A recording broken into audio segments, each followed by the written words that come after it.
शुक्रिया vice chairman साहब। कोई भाषण की शक्ल में नहीं है, एक शोक संतप्त गणतंत्र के एक अदना नागरिक समझिए या एक जनप्रतिनिधि समझिए, उसकी ओर से कुछ बातें कही जा रही हैं। और सबसे पहले माफीनामा उन तमाम लोगों को जिनकी मौत को भी हम एक्नॉलेज नहीं कर रहे हैं, जो हम जान ही रहे हैं कि वो मारे गए। तो ये माफीनामा सर सिर्फ मेरा नहीं है। मैं इसलिए ये बात कह रहा हूं कि मई के महीने में मैंने 6 आर्टिकल लिखे। संसद चल नहीं रही थी, कहां अपनी शिकायत ले जाते, किससे कहते। मुझे भाजपा के मित्रों ने, कई साथियों ने कॉल किया, बधाई दी। मैं उनका भी एहतराम करता हूं और कहता हूं कि ये भरोसा इस सदन का है कि हम सबको एक साझा माफीनामा उन लोगों के नाम भेजना चाहिए जिनकी लाशें गंगा में तैर रही थी। किसी ने कह दिया ये, किसी ने कह दिया वो। सर दूसरी चीज, मैंने कल सेक्रेटरी जनरल साहब से बात करने की कोशिश की, बाकी जगह भी। किसी 2 सत्र के बीच में सर 50 लोगों की ऑबिचुअरी आज तक कभी नहीं हुई संसदीय इतिहास में। राजीव सातव की उम्र थी जाने की इस दुनिया से। रघुनाथ महापात्रा जब मिलते थे गले लगाते थे, बोलते थे जय जगन्नाथ। अचानक में वो नहीं है। ये पीड़ा व्यक्तिगत है, आंकड़ा मैं नहीं कहना चाहता हूं, मेरा आंकड़ा, तुम्हारा आंकड़ा।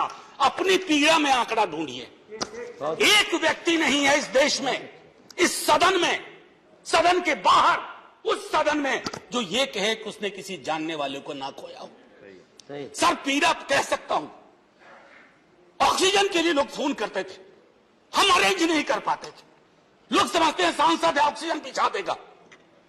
100 फोन में पूरे दिन में शाम को बैठ के देखते थे। Success rate 2, success rate 3।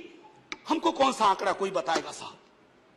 हमको नहीं, किसी आंकड़े की बात नहीं करनी है। हमें देखना है कि जो लोग गए वो जिंदा दस्तावेज छोड़ के गए हैं हमारे फेलियर का। मैं आपकी बात नहीं कर रहा साहब। आप कहिएगा 70 साल में कुछ नहीं हुआ, मैं उसमें जाना ही नहीं चाहता। ये कलेक्टिव फेलियर है 47 से लेकर अब तक की सारी सरकारों का। क्या बना दिया हमने? मुझे पता नहीं था कि अस्पताल और ऑक्सीजन का क्या रिश्ता होता है। सर ईमानदारी से कहता हूं, मैं मेडिकल बैकग्राउंड से नहीं आता हूं। सुबह से लोगों को दिखता था ऑक्सीजन ऑक्सीजन, रेमडेसिविर। मैं तो दवाइयों के नाम तक शुरू में सर प्रोनाउंसिएशन चेक किए कि कैसे उच्चारण करूंगा। ये हालत है। और तब हम आंकड़ों की बात कर रहे हैं, तब हम ये बात कर रहे हैं थैंक यू फलाना साहब, चिलाना साहब। सर मैं यहां से निकलता हूं, बहुत बड़ा विज्ञापन लगा हुआ है, मुफ्त वैक्सीन, मुफ्त राशन, मुफ्त इलाज। सर एक मिनट, मैंने किसी नहीं, please I don't want my time. मैं किसी दल की ओर से आज नहीं बोल रहा हूं। मैं दावे के साथ कहता हूं, मैं लाखों लोगों की ओर से बोल रहा हूं जो यहां बोलना चाहते हैं। अब मेरी बात सुनिए, आज शिकायत नहीं कर रहा हूं आपसे। ये वेलफेयर स्टेट है ना। एक साबुन की टिकिया अगर कोई गरीब गांव में खरीद रहा है ना सर, तो अडानी अंबानी के बराबर का करदाता है। आप उसको कह रहे हो मुफ्त वैक्सीन, मुफ्त इलाज, मुफ्त राशन। नहीं साहब, कुछ मुफ्त नहीं है, उसका स्टेट है। इस वेलफेयर स्टेट का कमिटमेंट है। उसको आप डिनाइग्रेट मत करिए, डेमोनाइज मत करिए, उसे बौना मत बनाइए। ये आग्रह है मेरा। सर मैं इससे पहले की कुछ और बातें कहूं, मेरे पास अभी वक्त है। सर इस कोरोना को मैं भी मानता हूं, मेरे पूर्व के वक्ता कुछ कह रहे थे, ये चैलेंज है हमारे लिए। सर बहुत बड़ी बड़ी बातें नए नए कानून की हो रही है। राइट टू हेल्थ की बात क्यों नहीं करते हम लोग? राइट टू हेल्थ, स्वास्थ्य का अधिकार, उसमें कोई किंतु परंतु लेकिन परंच नहीं।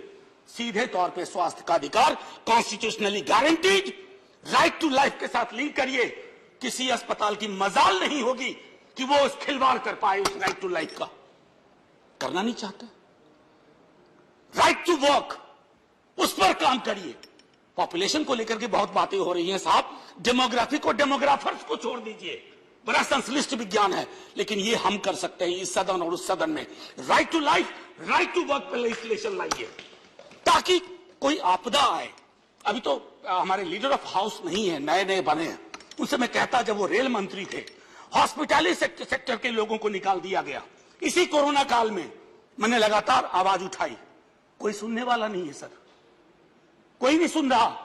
अगर आप सांसद की नहीं सुन रहे हैं तो जो छोटे अदना संविदा वाले नौकरी से निकाले गए उसकी कौन सुनेगा सर। एक और अद्भुत चीज हुई इसी कोरोना के दौरान, माननीय उपसभापति महोदय, जब हाहाकार मचा हुआ था हॉस्पिटल के लिए, आईसीयू बेड्स के लिए, दवाइयों के लिए, यह हाहाकार जब मचा हुआ था, उस दौर में सर कई चीजें हुई, जिसमें से एक जो महत्वपूर्ण चीज मैं जिसका जिक्र करूंगा, उस हाहाकार में सरकारें, मैं सिर्फ केंद्र को नहीं कह रहा हूं, कई राज्य सरकारें भी नदारत थी। वो 1.5 महीना कैसे बिताया है इस मुल्क ने, हमारे सदन के कोई लोग बड़े मुश्किल से बच के आए, मैं नाम नहीं लूंगा, पूरे देश ने वो वक्त कैसे बिताया है, नाइटमेयर की तरह लगता है सर, डरावना लगता है। एक मेरा स्टूडेंट पढ़ा है, वह 37 साल का, हॉस्पिटल का बेड जब तक मैंने अरेंज किया वो दुनिया छोड़ के जा चुका था। मैं इसलिए बार बार इसको किए, इसलिए ये कह रहा हूं कि इसमें व्यक्तिगत पीड़ा को ढूंढिए, तब हम इसका निदान ढूंढ पाएंगे। मेरी नाव तुम्हारी नाव, मेरा काल तुम्हारा काल, ये तो बहुत कुछ हुआ, इस भौकाल से आपको कुछ हासिल नहीं होगा। सर बस 1 मिनट और लूंगा, जो मैं कहना चाह रहा था। सर एक खत मैंने मृतात्माओं के नाम लिखा था, कुछ कर नहीं पा रहा था, बेबसी में एक खत लिखा, जो लोग इस दुनिया से चले गए, उसमें कुछ मैंने सलाह दी थी सर सरकार से। और ये जो उस बीच में कहा गया कि सरकारें फेल नहीं की, सिस्टम फेल कर गया। अरे साहब, ये सिस्टम कौन क्या है? बचपन से सुनते थे कि सिस्टम के पीछे व्यक्ति होता है, सिस्टम के पीछे एक संरचना होती है।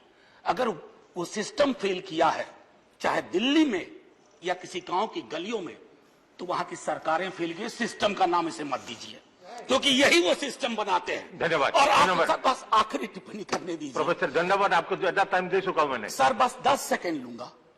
आज जय हिंद बोलने में भी वो खुलूस नहीं आ रहा है जो आम दिनों में हुआ करता है। मैं सिर्फ इतना आपसे आपके माध्यम से कहना चाहता हूं, मैंने एक शिकायत नहीं की सर, किसी से नहीं। किससे शिकायत करेंगे?